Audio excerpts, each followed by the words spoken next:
জাহান্নামের মধ্যে শয়তানের সাথে দেখা হয়ে যাবে।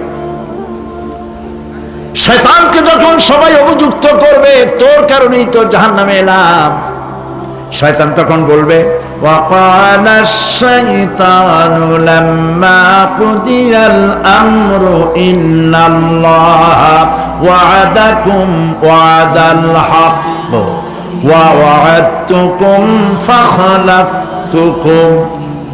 শয়তান বলবে আল্লাহ তোমাদেরকে সত্য প্রতিশ্রুতি দিয়েছিলেন, আমারে দোষ দিয়া লাভ নাই, আমারে দোষ দিয়া লাভ নাই।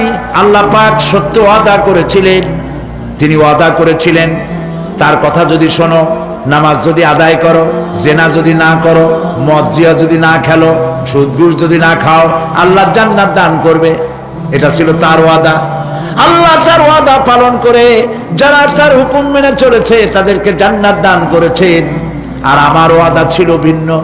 আমি ওয়াদা করেছিলাম ইট ড্রিঙ্ক আর বি মেরি, খাওয়ার ফুর্তি করো, দুনিয়াটা মস্ত বড়, দুনিয়া কা মজা লে লো, দুনিয়া তোমারি হ্যায়। শয়তানের কথা। কার কথা? শয়তানের কথা।